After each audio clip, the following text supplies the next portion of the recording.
الرحمن الرحيم. السلام عليكم ورحمة الله وبركاته.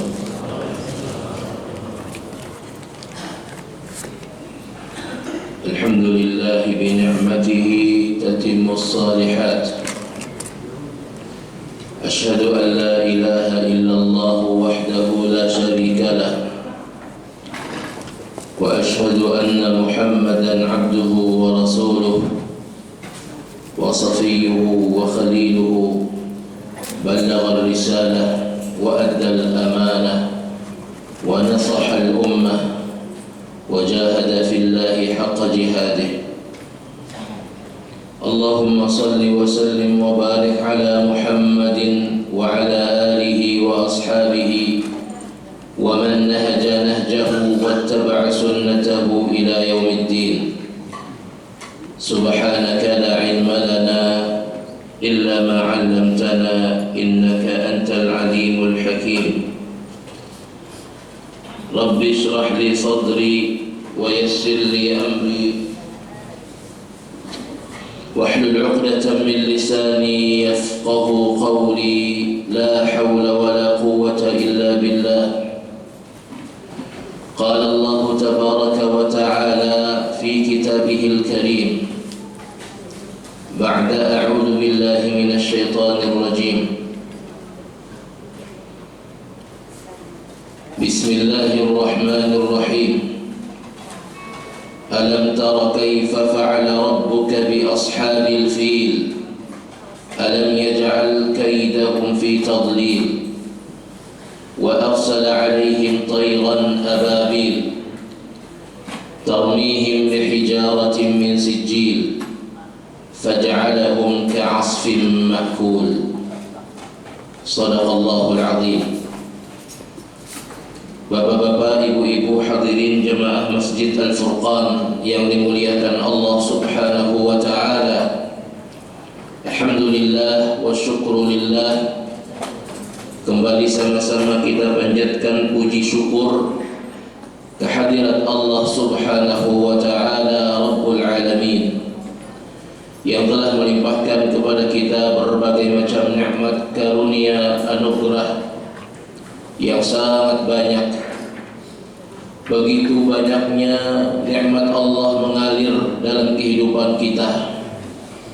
Sampai saat ini, sampai detik ini, Allah masih anugerahkan kepada kita nikmat yang paling mahal dalam kehidupan kita, yaitu nikmat Islam, nikmat iman, nikmat diberikan taufik dan segala kemudahan oleh Allah Subhanahu wa ta'ala untuk melaksanakan ubudiyah kepada Allah, untuk menjalankan segala yang Allah perintahkan kepada kita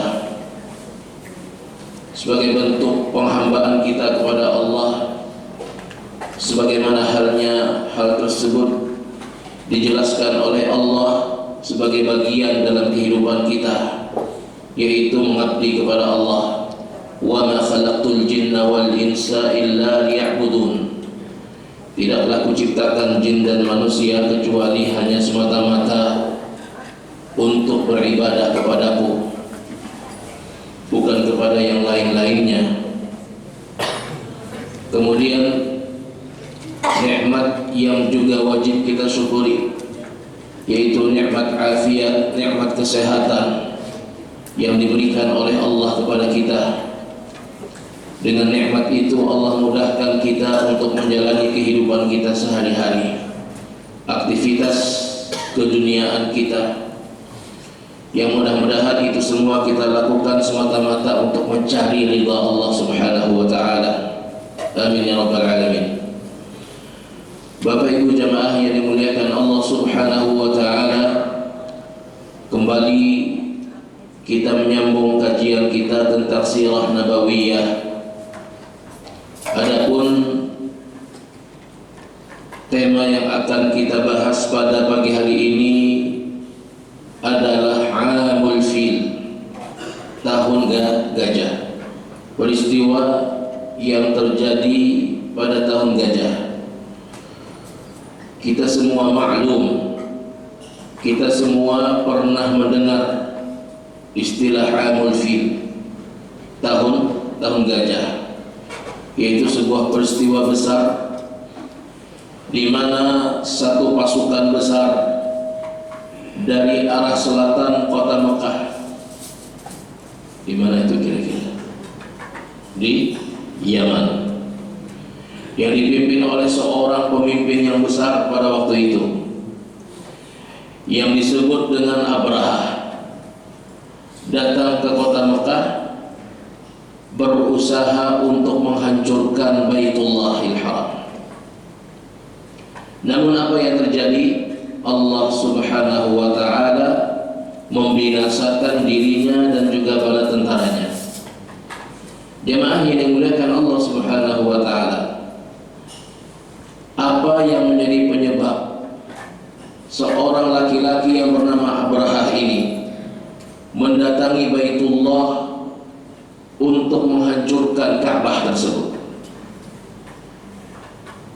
Jemaah yang dimuliakan Allah, lamma ra'a ar-rajul an-nas yahujjuna ila Baitillahil Haram, manakala Abraha melihat dan menyaksikan manusia-manusia datang berhaji ke Baitullah, karena berhaji itu adalah merupakan kewajiban yang sudah ada semenjak zaman Nabi Ibrahim alaihissalam. Tawaf di Baitullah itu adalah merupakan syariat yang sudah ada semenjak pada masa Nabi Ibrahim alaihissalam.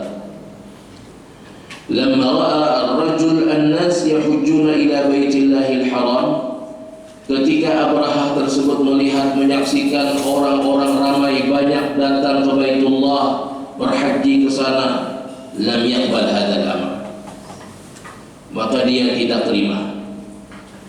Dia tidak terima. Walam yarda bihi, dan dia pun tidak ridha terhadap perlakuan manusia terhadap Ka'bah. Kenapa jadi orang datang ke sana? Kenapa jadi orang banyak datang ke sana? Wa hawala an yasrifan nas 'anil Ka'bati lakinnahu mastata'a, maka ia pun berusaha dengan sekuat tenaga untuk memalingkan manusia dari Ka'bah, untuk memalingkan manusia dari Ka'bah. Berbagai macam usaha dia lakukan, lakinnahu mastata'a, namun dia tidak mampu, dia tidak bisa. Sampai akhirnya qarrara an yabniya kanisatan 'azimatan kabiratan, sampai akhirnya dia pun memutuskan untuk membuat Ka'bah tandingan. Membuat Ka'bah tandingan. Kanisatan 'azimatan kabiratan, sebuah gereja yang sangat mewah, yang besar luar biasa, dengan bangunan yang sangat-sangat mewah pada waktu itu, dengan harapan bahwa orang-orang akan mengunjunginya, orang-orang akan mengunjunginya, sehingga mereka pun melupakan Baitullahil Haram. Tapi ada perbedaannya. Yang ini buatan manusia, yang ini buatan manusia juga, namun yang mengumumkannya adalah Allah Subhanahu wa ta'ala. Bukankah Al-Ka'bah dibina oleh Nabiullah Ibrahim alaihissalam? Kemudian setelah itu Allah Subhanahu wa ta'ala lah yang menyampaikan seruan Nabi Ibrahim kepada seluruh alam. Wa adzin fin nas bil hajji ya'tuka rijalan wa ala kulli dhamir ya'tina min kulli fajjin 'amiq. Dan umumkanlah kepada seluruh manusia, wahai Ibrahim, ya'tuka rijalan, maka niscaya mereka akan datang ke tempat ini dengan berjalan kaki.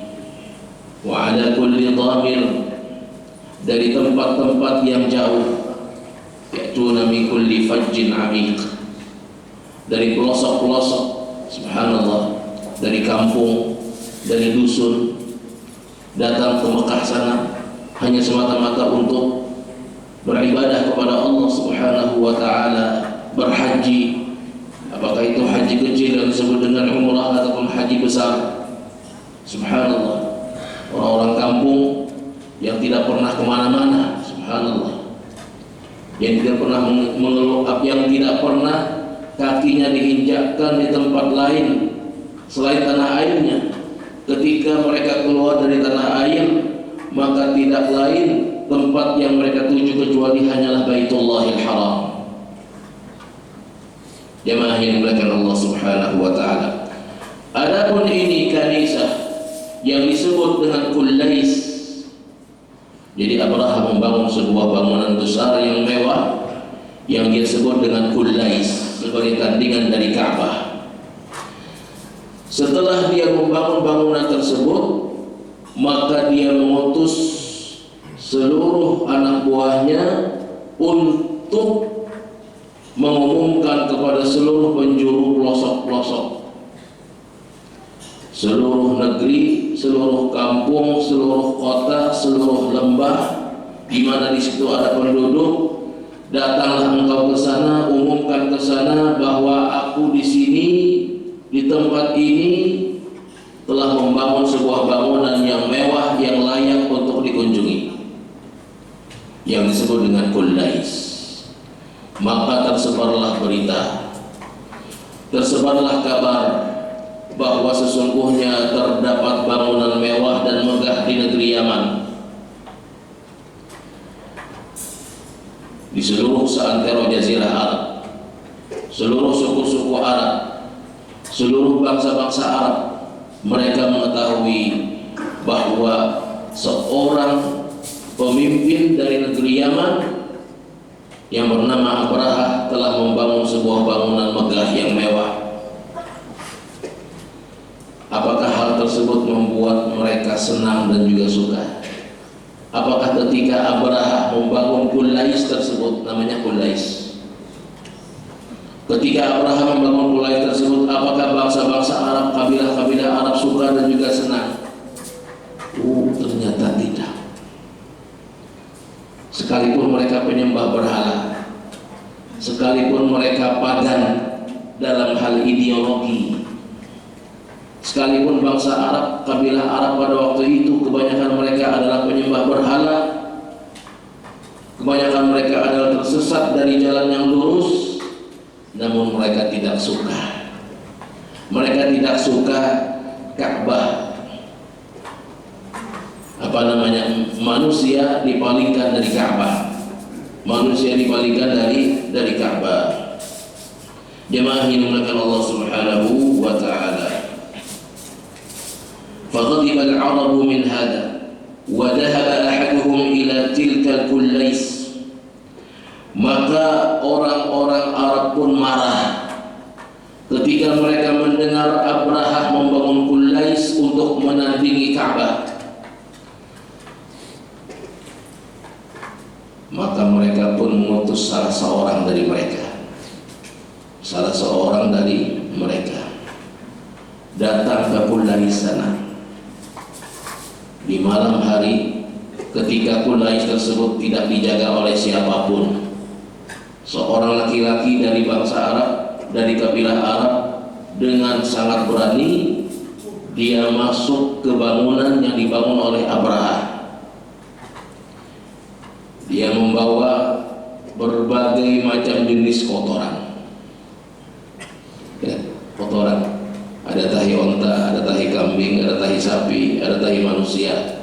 Semuanya dicampur. Kemudian kotoran tersebut dia letakkan di dalam bangunan Kullais tersebut. Di seluruh pojok-pojok bangunan Kullais yang sangat megah tersebut diletakkanlah kotoran najis tersebut. Sampai akhirnya dia pun ketika ingin buang hajat, dia buang hajat di dalam Kullais tersebut. Keesokan harinya, ini malam hari Pak, ini di malam hari. Keesokan harinya, di pagi hari, laporan kepada Abraha, wahai Tuan, wahai Raja, sesungguhnya bangunan engkau, tempat Kullais yang kau banggakan, pagi ini terlihat penuh dengan kotoran, penuh dengan najis. Maka mendengar hal itu, sang raja pun murka dan juga marah luar biasa. bangunan yang tadinya diharapkan dikunjungi tapi tak kunjung-kunjung dikunjungi, bangunan yang dibanggakan tapi tak kunjung dibanggakan oleh bangsa Arab pada waktu itu. Jadi dia mengundang manusia untuk datang ke bangunannya tersebut untuk berhaji, untuk beribadah, tapi orang tidak mau datang. Orang tidak mau datang. Inilah perbedaan antara sesuatu yang dibangun atas dasar hawa nafsu dan juga sesuatu yang dibangun atas dasar ikhlas karena semata-mata mengharapkan wajah Allah Subhanahu wa ta'ala. Jemaah yang dimuliakan Allah Subhanahu wa ta'ala. Maka marahlah Abrahah pada waktu itu. Marah luar biasa. Sudah kada dikunjungi jangan pernah dihelai pulang di dalamnya. Mengapa kada marah Abrahah tersebut. Maka dia pun jayyashal juyusha, mempersiapkan pasukan yang besar. Yang besar. Ini terjadi 1,5 bulan sebelum Nabi kita Nabi Muhammad sallallahu alaihi wasallam dilahirkan. Jayyashal juyusha, dia pun mempersiapkan pasukannya yang besar, yang terdiri dari berbagai macam hewan. Yang paling besar dan juga yang paling kecil. Yang paling besar adalah gajah. Di antara sekian banyak gajah yang dia bawa, ada satu gajah yang paling besar. Siapa nama gajah tersebut? Ada yang tahu lah? Ada yang tahu? Ngaran gajahnya itu Mahmud. Iya. Subhanallah. Dia kasih nama gajahnya itu dengan nama yang baik. Jemaah yang dimuliakan Allah Subhanahu wa ta'ala. Wa jayyasha al-juyusha wa 'abbaha wasta'adda al-abraha li hadmi al-Ka'bah. Maka dia pun bersiap-siap untuk menuju ke Baitullah. Dari Yaman ke Makkah itu jaraknya kurang lebih 1000 km. Maka dia pun memulai ekspedisi perjalanan untuk menuju Baitullah dengan tujuan apa? Dengan tujuan untuk menghancurkan Ka'bah. Maka terdengarlah pasukan besar ini menuju ke Ka'bah untuk menghancurkan Ka'bah. Terdengarlah oleh kaum kabilah-kabilah Arab. Maka tidak sedikit dari mereka yang berusaha untuk membela Ka'bah Baitullah. Jemaah yang dimuliakan Allah Subhanahu wa ta'ala. Fasami'a dzalika kullul Arab. Maka seluruh bangsa Arab mendengar yang demikian. Abrahah dari Yaman Al-Habasyi menuju ke Ka'bah untuk menghancurkan Ka'bah. Maka di antara kabilah Arab ada seorang pemimpin mereka yang bernama Dzu Nafar. Pernah mendapatkan? Tidak pernah.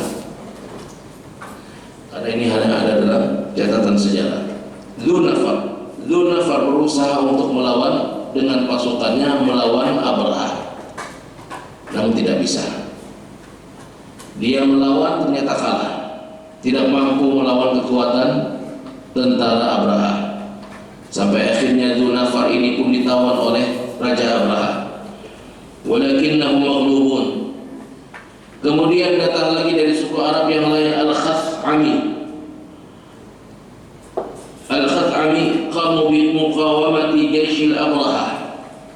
Dia pun berusaha untuk melawan tentara Abrahah. Jadi Abrahah ini dari Yaman menuju Mekah, di tengah jalan mereka dihadang oleh pasukan-pasukan kabilah Arab. Jadi tidak mulus berjalan, tidak. Mereka dihadang oleh kabilah suku-suku Arab. Namun dengan mudahnya tentara Abrahah mengalahkan suku-suku Arab tersebut karena kecil, suku-suku kecil di jazirah Arab. Ibaratnya yang ini negara, yang ini ormas. Negara melawan ormas, ya karena ormas nggak ada apa-apanya, tidak ada apa-apanya. Jemaah yang dimuliakan Allah Subhanahu wa ta'ala. fanhazamu fa asbahu dalilan bi jayshil abraha ila al-Ka'bah. Namun uniknya adalah mereka yang tadinya melawan, ketika ditawan akhirnya mereka berbalik mendukung Abraha. Nah ini, yang tadinya melawan, mati-matian melawan, banyak di antara anak buah mereka yang menjadi korban keganasan tentara Abraha ini. Ketika mereka ditawan, apa yang terjadi? Mereka berbalik mendukung Abraha dan menjadi penunjuk jalan bagi pasukan Abraha menuju ke Baitullah. Ya, subhanallah. Yang tadinya berhadap-hadapan, tapi setelah dikalahkan, lalu dia masuk ke dalam kubu lawannya tersebut. Apakah terjadi hari ini? Terjadi hari ini? Dikirakan jami'an assalamualaikum. Jamaah yang dimuliakan Allah Subhanahu wa taala. Kemudian pasukan Abraha ini terus berjalan sampai dia melewati perkampungan yang disebut dengan perkampungan yang dihuni oleh bangsa Arab juga, suku Arab yang disebut dengan As-Saqif. Saqif. Di mana itu? Bani Saqif. Bani Saqif berada di Taif. Taif sebelah selatan, sekitar cuma ratusan kilometer sebelah selatan kota Mekah. Ya, yang sekarang sebagian jemaah umrah yang ke sana itu di antara kegiatan city tournya itu adalah ke Taif. Taif ini daerah gunung, daerah dingin, subhanallah. Sekarang menjadi penghasil buah-buahan, penghasil sayur-sayuran, hasil bumi yang luar biasa. Jadi kebanyakan buah-buahan yang sekarang berada di Mekah, anggur, apel dan lain sebagainya itu berasal dari Taif. Karena Taif adalah merupakan wilayah subur dan juga sejuk dan dingin. Tidak seperti di Mekah, tidak seperti di Madinah, dan juga wilayah-wilayah jazirah gurun yang lainnya yang panas luar biasa. Jemaah yang dimuliakan Allah Subhanahu wa taala. Famarra Abrahatu bi Thaqif. Ketika masuk ke perkampungan Thaqif, dia menemukan sebuah rumah yang besar, bangunan yang besar. Di dalam bangunan tersebut ada berhala. Dia menyangka ini adalah Ka'bah. Dia tidak tahu, Pak. Abraha ini tidak tahu. Dia datang, dia berangkat dari Yaman menuju ke Baitullah. Dia tidak tahu Baitullah itu di mana tempatnya. Kalau bukan dengan bantuan kabilah-kabilah Arab yang dia kuasai, yang dia kalahkan, maka niscaya dia tidak akan sampai ke Baitullah. Karena dulu tidak ada kompas, tidak ada petunjuk jalan, kecuali hanya mengandalkan bulan dan juga matahari. Jemaah yang dimuliakan Allah Subhanahu wa taala. Famarra Abrahatu bi Thaqif fa asbahu 'abidan lahu. Maka Abrahah pun melewati perkampungan Thaqif di Taif, kurang lebih 100 lebih sedikit kilometer dari kota Mekah sebelah selatan. Fa asbahu 'abidan lahu. Maka orang-orang dari Thaqif pada waktu itu sudah menyerah. Dia tahu ini Abraha, tentaranya sangat kuat, militernya sangat kuat, tidak mungkin untuk dikalahkan. Ketika pasukan Abraha memasuki perkampungan Thaqif, maka mereka pun disambut oleh Bani Thaqif. Wahai Abraha, wahai Tuhan, kami siap mengabdi dan loyal kepada Anda. Nah, langsung. Jadi kada sempat berperang, kada sempat melakukan perlawanan, langsung menyerahkan diri. Allati 'indana laysa hiya Ka'bah innama hiya Baitullah.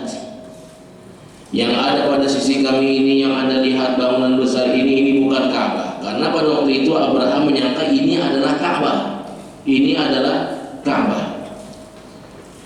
Maka dijelaskanlah kepada Abraham bahwa sesungguhnya ini adalah Baitullah, rumahnya Lata. Siapa itu Lata?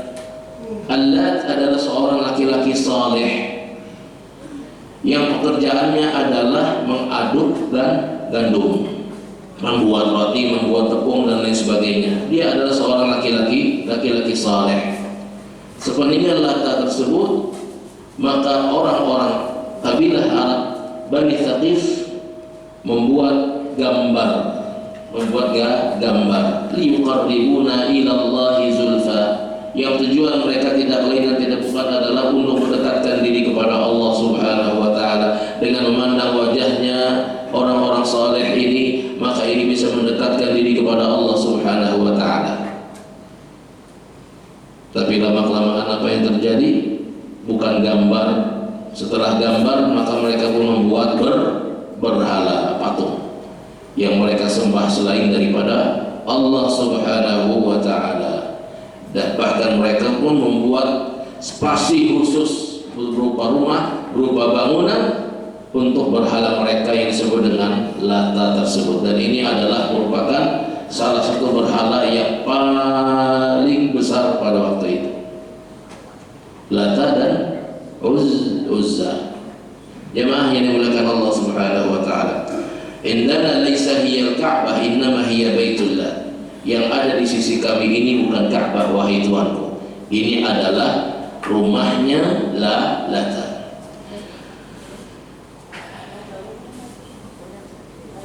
Maka jemaah yang dimuliakan Allah Subhanahu wa taala, mereka orang-orang Bani Thaqif tersebut siap untuk mengantarkan Abraha menuju ke Ka'bah.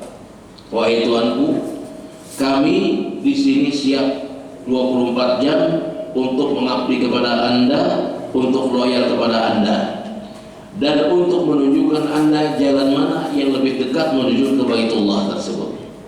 Subhanallah. Jemaah yang dimuliakan Allah Subhanahu wa taala. Maka ketika Abraha itu mendekati kota Mekah, belum masuk kota Mekah lagi, masih beberapa puluh kilometer sebelum memasuki kota Mekah, Arsala Abraha Aba Righal. Abraha mengutus seorang laki-laki dari bangsa Arab yang disebut dengan Abu Righal. Abu Righal. Untuk apa? Untuk mengetahui kondisi daripada masyarakat Arab, sekaligus mengumumkan kepada mereka bahwa sesungguhnya Abraha beserta bala tentaranya akan datang ke sini untuk menghancurkan Ka'bah, untuk menghancurkan Ka'bah. Walamma nazala bi mantiqat qabla Makkah, ketika Abu Righal tersebut belum sampai memasuki kota Mekah, sampai di wilayah yang disebut dengan Mughammis, nazala alaihi azabullahi fahalaka, maka Allah Subhanahu wa ta'ala menimpakan azabnya kepada laki-laki tersebut, laki-laki utusan dari Abraha tersebut. Seperti apakah azabnya? Wallahu a'lam.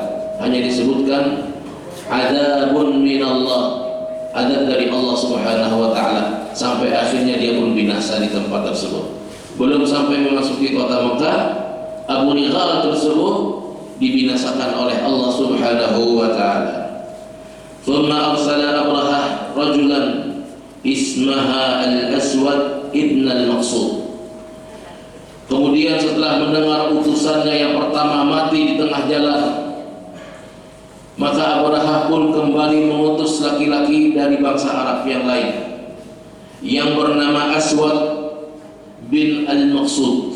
Al-Aswad bin Al-Maqsud arsala ila Makkah istitla' akhbar ahli Makkah.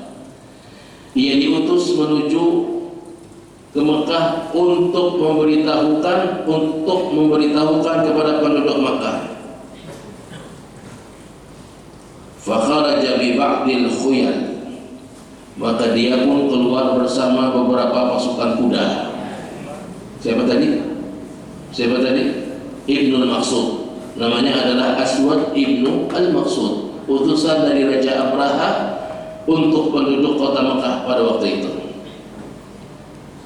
Dia membawa beberapa pasukan kuda,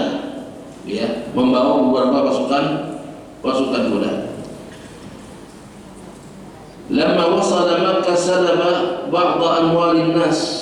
Ketika dia memasuki pinggiran kota Mekah, maka dia pun merampas harta orang-orang Mekah. Dan di antara yang dia rampas itu adalah onta-onta milik daripada Abdul Muttalib, kakek daripada Nabi Sallallahu Alaihi Wasallam. Jumlahnya adalah 200 ekor onta. 200 ekor onta dicuri dan dirampas oleh Ibn al-Maqsud, Al-Aswad Ibn al-Maqsud. Lalu dia pun membawa ke base campnya ataupun perkemahannya Abraha. Dibawalah ratusan ekor onta tadi. Lamma wasala Makkah salaba bi amwali ahli Makkah salaba 200 ba'ir kana yamlikuha sayyidu Quraisy wa kabiru Quraisy wa huwa Abdul Muttalib.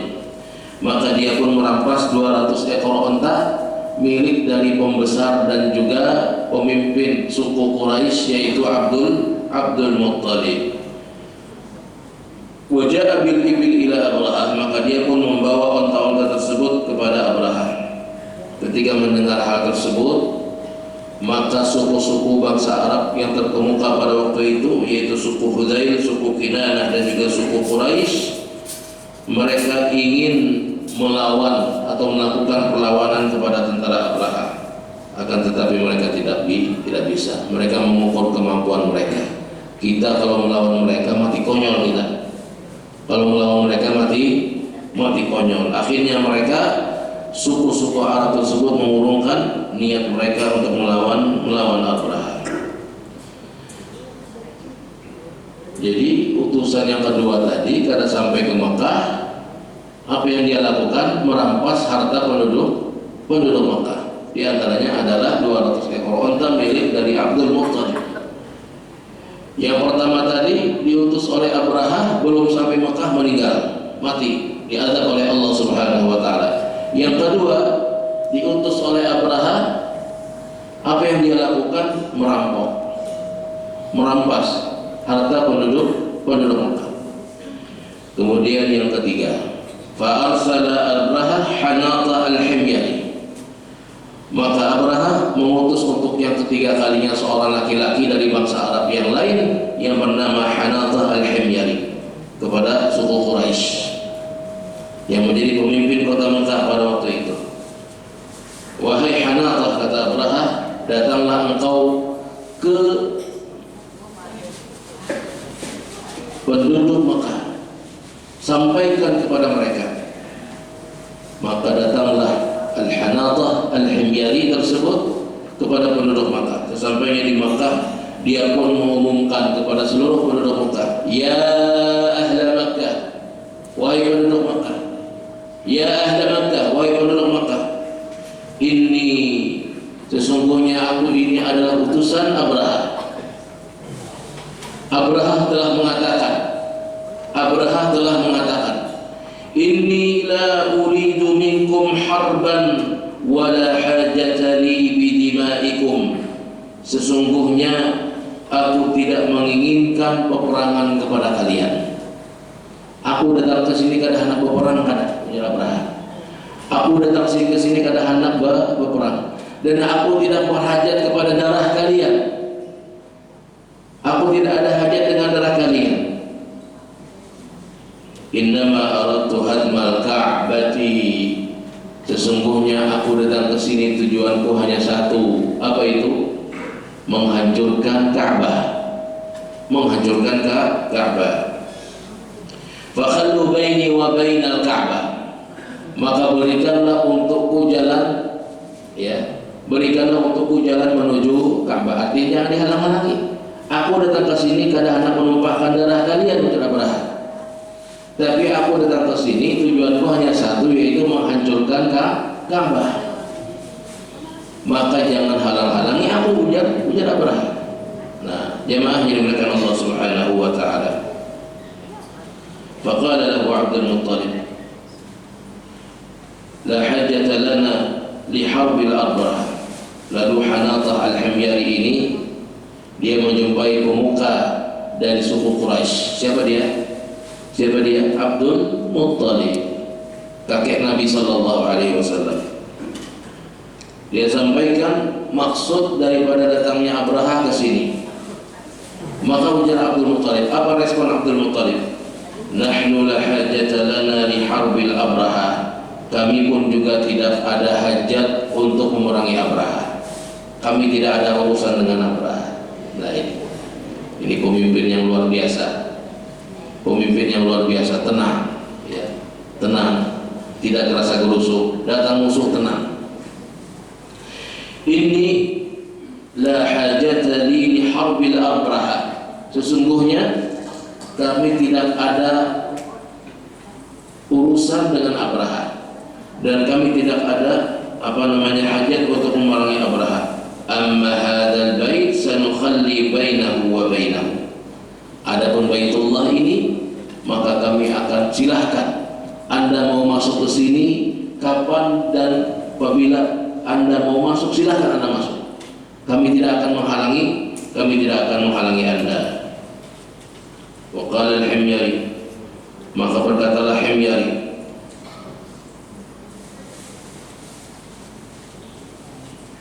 maka Hanatah al-Himyari berkata kepada Abdul Muttalib, Ya Abdul Muttalib, Ya Abdul Muttalib, sesungguhnya Abraha menginginkan berjumpa dengan engkau. Baik ya Abdul Muttalib. Maka Abdul Muttalib pun pergi menuju perkemahan Abraha yang berada di luar kota Mekah, di luar kota Mekah. Walamma wasala Abdul Muttalib, ketika Abdul Muttalib masuk sampai ke perkemahan tersebut, dia mendengar bahwa sesungguhnya sahabatnya ditawan oleh Abraha. Siapa sahabatnya? Dzunafar. Dzunafar yang pertama tadi.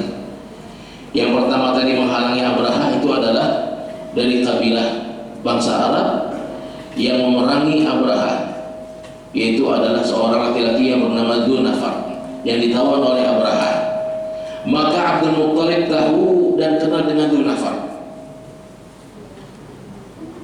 Dia pun menjumpai Dzunafar tersebut.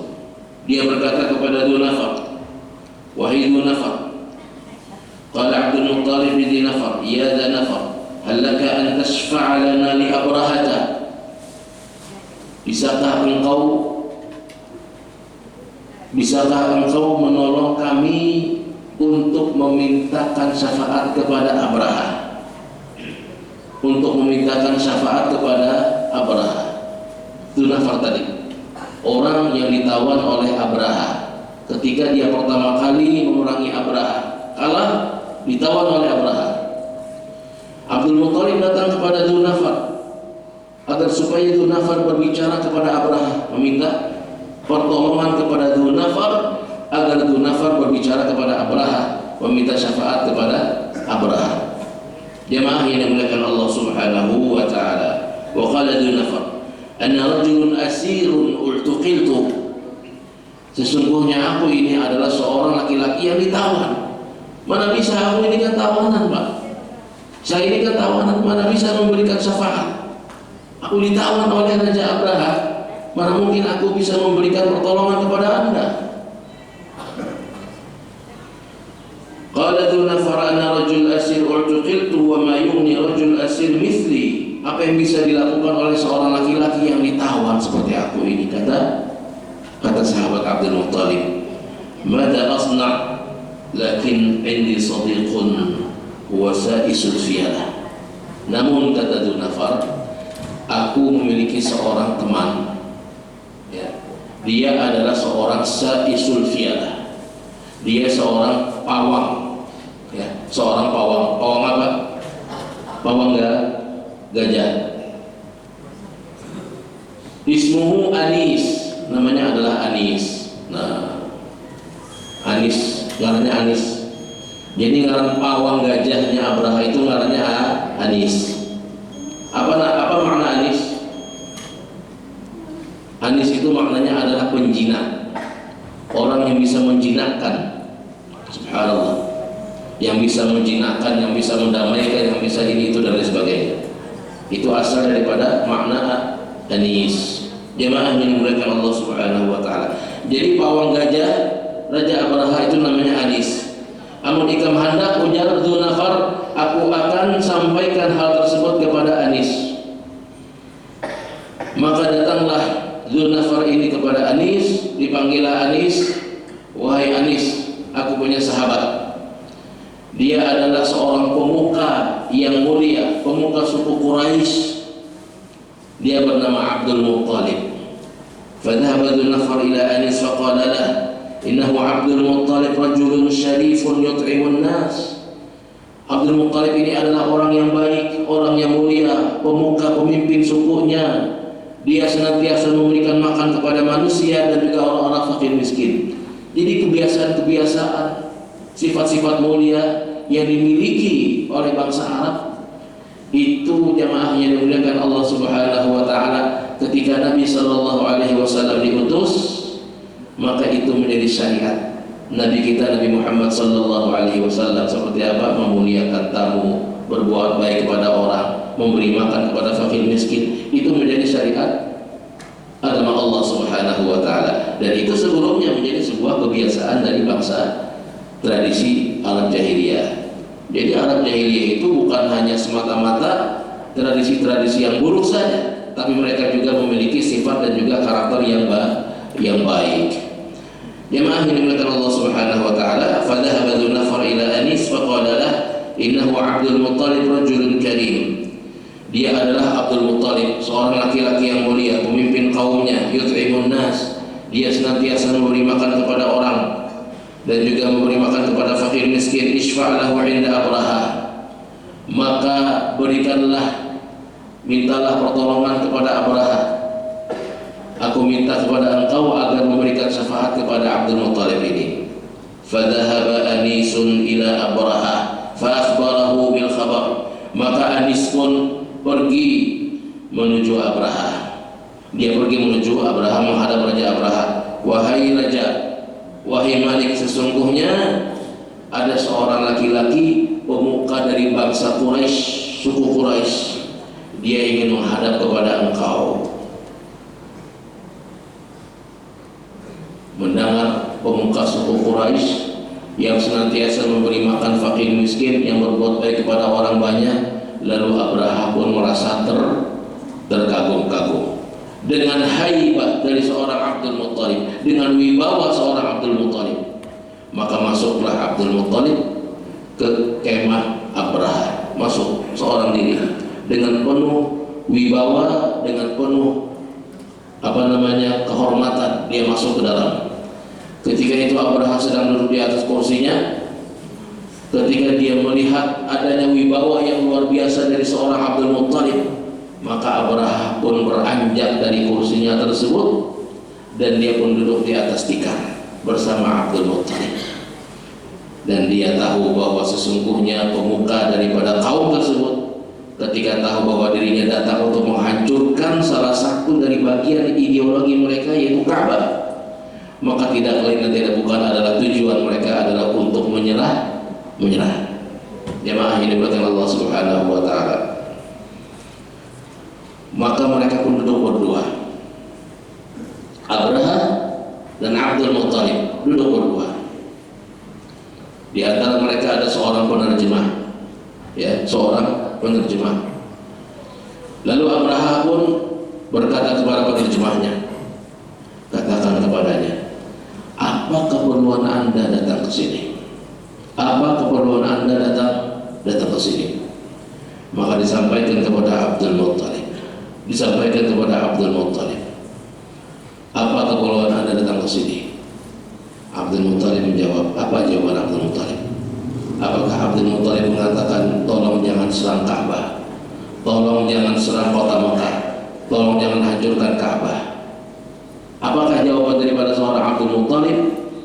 Ternyata jawabannya adalah, kembalikan 200 ekor onta yang kamu rampas. Subhanallah, 200 ekor onta milik Abdul Muttalib yang dirampas oleh anak buah Abraha. Kembalikan, kata Abdul Muttalib. Jadi heran, Abraha heran.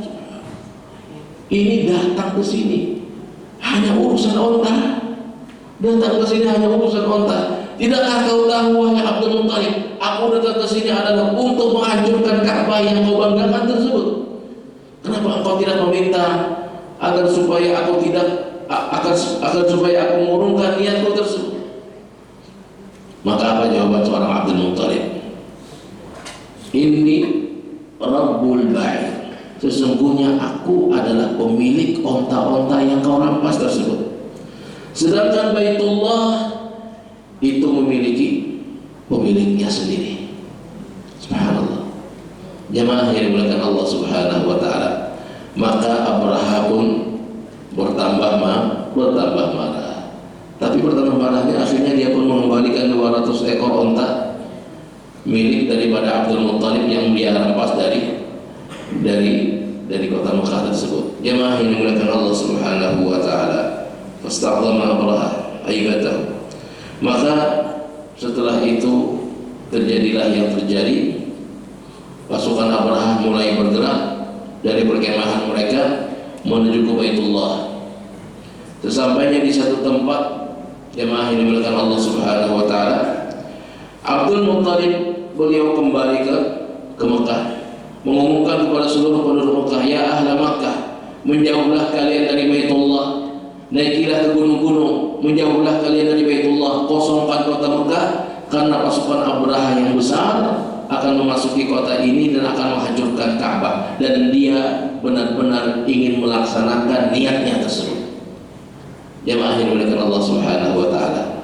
Maka seluruh daripada penduduk Mekah mengosongkan kota Mekah pada waktu itu. Tidak ada satupun yang berada di kota Mekah pada waktu itu. Mereka hanya bisa memandang dari arah kejauhan. Dari Jabal Abi Qubais. Tahu Jabal Abi Qubais yang sekarang dibangun istana raja, itu namanya dahulu adalah Jabal Abi Qubais. Disitulah dahulu penduduk kota Mekah melihat dan juga menyaksikan bagaimana Allah Subhanahu wa taala menghancurkan dan juga membinasakan pasukan Abraha tersebut. Jemaah yang dimuliakan Allah Subhanahu wa taala, belum masuk kota Mekah, sesampainya di satu tempat yang disebut dengan Wadi Muhassir. Wadi Muhassir, sebuah tempat antara Muzdalifah dan Mina. Situ ada lembah. Kalau pian berumrah ataupun berhaji, kalau sedang city tour ziarah kota Mekah, di antara Muzdalifah dan Mina, di situ ada sebuah lembah. Itu namanya Wadi Muhassir.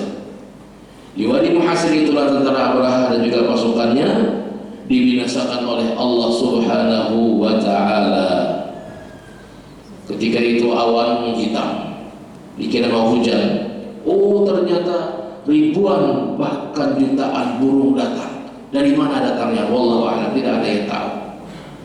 Allah Subhanahu wa taala mengabulkan doa daripada penduduk Mekah, mengabulkan doa Abdul Muttalib. Sesungguhnya onta-onta ini adalah akulah Rabbnya, akulah pemiliknya. Sedangkan Ka'bah juga memiliki pemiliknya sendiri. Maka itu adalah urusan pemiliknya. Urusan Anda dengan pemilik Ka'bah tersebut, kata Abdul Muttalib dengan penuh wibawa. Dia mengatakan hal tersebut di hadapan penguasa yang zalim ini. Jemaah yang dimuliakan Allah Subhanahu wa taala. Maka ketika belum lagi Abraha memasuki kota Mekah, sesampai di Wadi Muhassir, maka Allah Subhanahu wa taala mengutus ribuan bahkan jutaan burung yang tidak terhitung jumlahnya. Ketika itu awan menghitam di seluruh penjuru dari langit, menghitam semua. Ternyata mereka adalah burung-burung yang diutus oleh Allah Subhanahu wa taala dengan membawa satu ekor burungnya tiga kerikil batu yang sangat panas. Yang satu dia letakkan di paruhnya, yang duanya diletakkan di kakinya. Sesampainya di tentara Abraha, dilemparkanlah batu-batu tersebut sampai akhirnya seluruh dari jamaah yang dimuliakan Allah Subhanahu wa taala, bala tentara Abraha tersebut hancur. Ka'asfim ma'kul, kata Allah Subhanahu wa taala, bagaikan daun-daun yang dimakan oleh ulat. Adapun Abrahanya sendiri, Ketika kejadian tersebut dia lari, namun dikejar oleh sang burung, dikejar terus sampai akhirnya sedikit demi sedikit dagingnya mengelupas, dagingnya berlubang sampai akhirnya habis. Jadi Abraha itu dia matinya tidak di tempat, tapi dia matinya di tempat yang lain, dalam kondisi dia ingin melarikan diri dari azab Allah Subhanahu wa taala. Namun akhirnya dia pun dibinasakan oleh Allah Subhanahu wa taala. Itulah akhir daripada pemimpin yang zalim, yang congkak di hadapan Allah Subhanahu wa taala. Jemaah yang dimuliakan Allah Subhanahu wa taala, mudah-mudahan kisah ini memberikan inspirasi kepada kita untuk mendekatkan diri kepada Allah Subhanahu wa taala. Amin ya rabbal alamin. Ini saja yang bisa saya sampaikan. Salah khilafnya mohon dimaafkan. Hadanallahu wa iyyakum ajma'in. Subhanakallahumma wa bihamdika asyhadu an la ilaha illa anta astaghfiruka wa atubu ilaik. Assalamualaikum warahmatullahi wabarakatuh.